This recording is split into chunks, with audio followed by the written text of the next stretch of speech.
Hi, welcome to kitchen love with Lacy. ഇന്ന് ഞാനും എൻ്റെ മോനും കൂടെ ഒരു ഓറിയോ കേക്കാണ് ഉണ്ടാക്കാൻ പോകുന്നത്. നമ്മൾ അവനൊന്നും യൂസ് ചെയ്യാതെ സ്റ്റീമർ മാത്രം യൂസ് ചെയ്തിട്ടുണ്ടാക്കുന്ന ഒരു കേക്ക്. ഒരു പാക്കറ്റ് ഓറിയോ ബിസ്ക്കറ്റ് എടുത്തിട്ടുണ്ട്. അത് ഏകദേശം 250-260 ഗ്രാം വെയിറ്റ് വരും. പിന്നെ ഒരു കപ്പ് മിൽക്ക് എടുത്തിട്ടുണ്ട്. 1 ടീസ്പൂൺ ബേക്കിംഗ് പൗഡറും ഉണ്ട്. ഇത്രയും സാധനങ്ങളെ നമുക്ക് ആവശ്യമുള്ളൂ. അപ്പോൾ ആദ്യം തന്നെ നമുക്ക് ഈ ബിസ്ക്കറ്റ് എല്ലാം ഒന്ന് സെപ്പറേറ്റ് ചെയ്യണം. ആ ബിസ്ക്കറ്റും അതിൻ്റെ ക്രീമുമായിട്ടൊന്ന് സെപ്പറേറ്റ് ചെയ്തെടുക്കണം. അപ്പോൾ എൻ്റെ മോൻ ഇവിടുന്ന് ബിസ്ക്കറ്റ് സെപ്പറേറ്റ് ചെയ്യുന്നുണ്ട്. ഞാൻ ഇവിടെ തന്നെ നിന്നില്ലെങ്കിൽ ആ ബിസ്ക്കറ്റും ക്രീമൊക്കെ അവൻ്റെ വായിലേക്ക് പോകും. അതുകൊണ്ട് അവൻ അതൊക്കെ ഒന്ന് സെപ്പറേറ്റ് ചെയ്യട്ടെ. ബിസ്ക്കറ്റൊക്കെ ഒരു ബൗളിലും ഈ ക്രീമൊക്കെ വേറൊരു ബൗളിലും സെപ്പറേറ്റ് ചെയ്തിടുന്നുണ്ട്.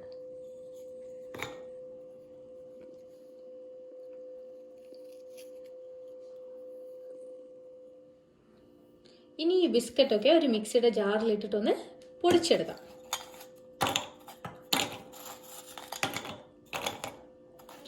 ക്രീം ഇപ്പം നമ്മൾ പൊടിക്കാൻ യൂസ് ചെയ്യുന്നില്ല, അത് നമുക്ക് പിന്നെ ആഡ് ചെയ്യാം.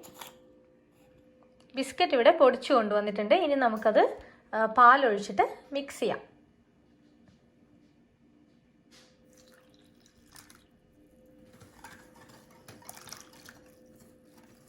കുറച്ചായിട്ട് നമുക്ക് പാലൊഴിച്ചിട്ട് നോക്കാം.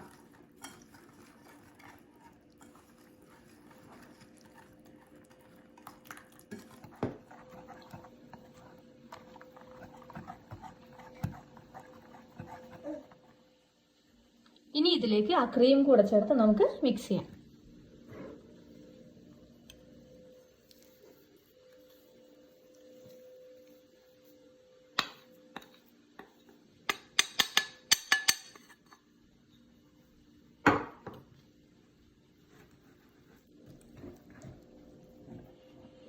അപ്പോൾ ഇതിവിടെ നന്നായി മിക്സ് ചെയ്തിട്ടുണ്ട്. എൻ്റെ പാല് ഞാൻ 250 മില്ലി പാലെടുത്തതിൽ കുറച്ച് പാല് ബാക്കിയുണ്ട്. നിങ്ങൾ നോക്കിയിട്ട് ആഡ് ചെയ്താൽ മതി. ഇനി ഇതിലേക്ക് നമുക്ക് ബേക്കിംഗ് പൗഡർ ചേർക്കാം. എന്നിട്ട് നന്നായിട്ട് മിക്സ് ചെയ്യാം.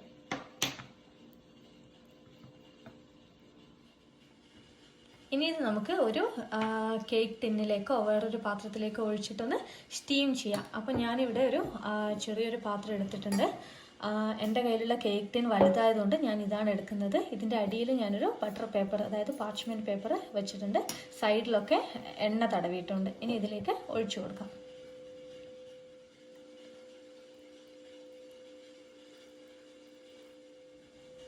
ഇത് ഞാൻ ഇതിലേക്ക് ഒഴിച്ചിട്ടുണ്ട്. ഇനി നമുക്കൊന്ന് ഇത് ടാപ്പ് ചെയ്ത് കളയാം, എയർ ബബിൾസൊക്കെ ഒന്ന് പോകാൻ വേണ്ടിയിട്ട്. അപ്പോൾ ഇത് സ്റ്റീമറിൽ വെക്കുന്നതിന് മുമ്പ് ഞാനൊരു അലൂമിനിയം ഫോയിൽ പേപ്പർ കൊണ്ട് ഒന്ന് കവർ ചെയ്യുന്നുണ്ട്. നമ്മൾ സ്റ്റീമറിൽ വെക്കുമ്പോൾ ഇതിൻ്റെ മേലേക്ക് വെള്ളം ആവാതിരിക്കാൻ വേണ്ടിയിട്ടാണ്. അപ്പം ഞാനിവിടെ ഒരു ഇഡ്ഡലി സ്റ്റീമർ വെള്ളം നിറച്ചിട്ട് വെച്ചിട്ടുണ്ട്. അതിലേക്ക് ഞാനിത് വയ്ക്കുകയാണ്. ഇനി ഇതൊരു 40 മുതൽ 60 മിനിറ്റ് വരെ ഒന്ന് അടച്ചു വെച്ചിട്ട് മീഡിയം ഫ്ലെയിമിലൊന്ന് കുക്ക് ചെയ്തെടുക്കാം. ഇടയ്ക്കൊന്ന് നമുക്ക് ചെക്ക് ചെയ്ത് നോക്കാം കുക്കായൊന്ന്. ഇതിപ്പോൾ കറക്റ്റ് 1 മണിക്കൂറായിട്ടുണ്ട്. ഞാൻ ഒരു പ്രാവശ്യം ഒന്ന് ചെക്ക് ചെയ്തിരുന്നു. അപ്പോൾ ഇത് ശരിക്ക് കുക്കായിട്ടില്ലായിരുന്നു. ഇപ്പം നമുക്കൊന്നുകൂടെ നോക്കാം. ഇപ്പം ഇത് നന്നായിട്ട് കുക്കായിട്ടുണ്ട്. ഇനി നമുക്കിത് ഓഫ് ചെയ്തിട്ട് എടുക്കാം. അപ്പോൾ കേക്ക് ഇവിടെ റെഡി ആയിട്ടുണ്ട്. ഇത് ചൂടൊക്കെ മാറിയിട്ട് എടുത്തതാണ് ഞാനിപ്പോൾ. ഇനി നമുക്കിതൊരു പ്ലേറ്റിലേക്ക് തട്ടി നോക്കാം.